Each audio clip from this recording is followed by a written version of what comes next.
So now that you understand the basics of classification, let's talk about loss functions, because that determines the major difference between a lot of machine learning methods. Okay, so how do we measure classification error?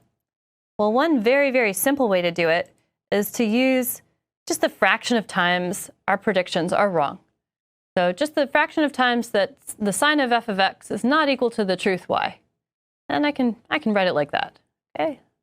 The issue with this particular way of measuring classification error is that if you want to try to minimize this, you could run into a lot of trouble because it's computationally hard to minimize this thing. So let's give you the geometric picture here. The decision boundary is this line right here. And f being positive is here, and f being negative is here. And the red points are all misclassified.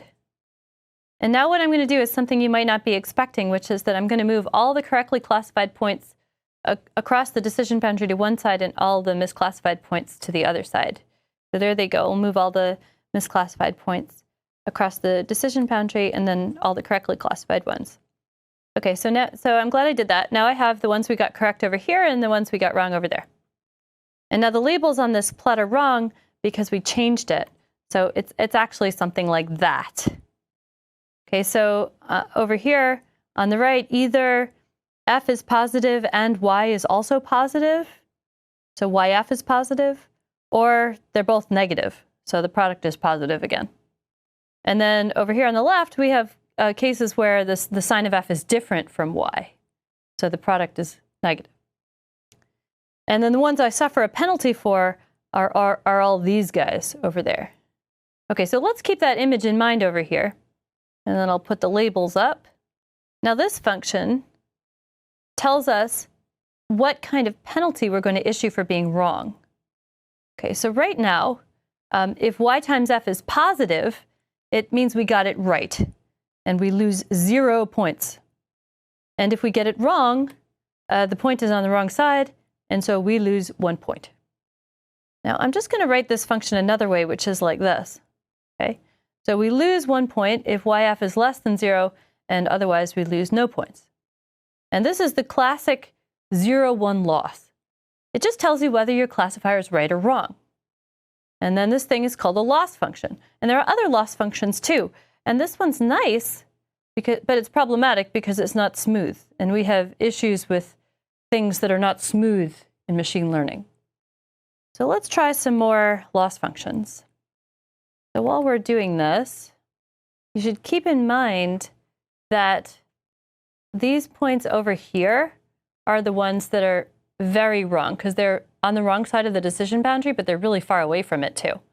And these points are wrong, but they're not as bad. They're on the wrong side of the decision boundary, but they're pretty close to it. And then we'll say these points are sort of correct, and we'll say these points are very correct.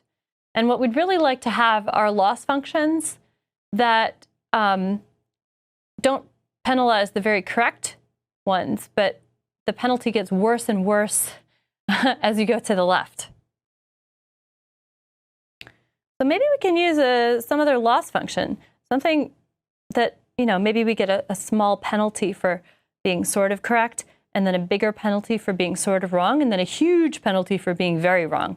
Right? Something that looks like this would be ideal.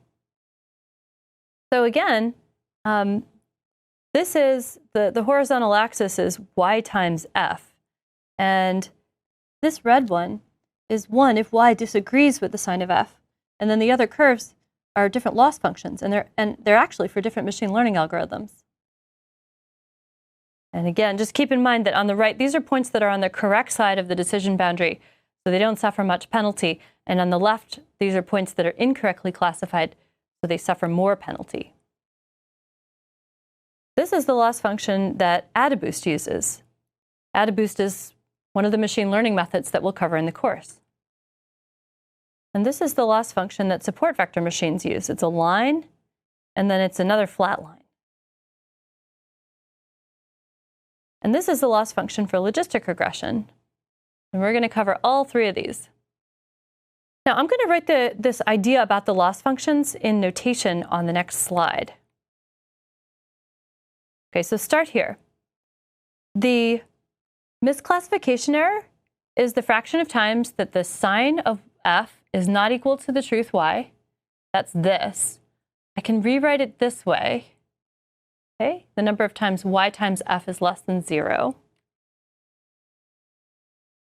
And then we'll upper bound this by these loss functions. Okay, so then what is a good way to try to reduce the misclassification error, which is that guy? Well, you could just try to minimize the average loss. So if you had a choice of functions f, you could try to choose f to minimize this thing, which hopefully would also minimize this, but in a computationally easier way. So here's your first try for a machine learning algorithm. You just choose the function f to minimize the average loss. And this seems like a good idea, right? Well, it is, and that's what most machine learning methods are based on. And how to do this minimization over models to get the best one? That involves some optimization techniques which go on behind the scenes. But there's one more thing I didn't quite tell you, which is that we want to do more than have a low training error. We want to predict well on data that we haven't seen before.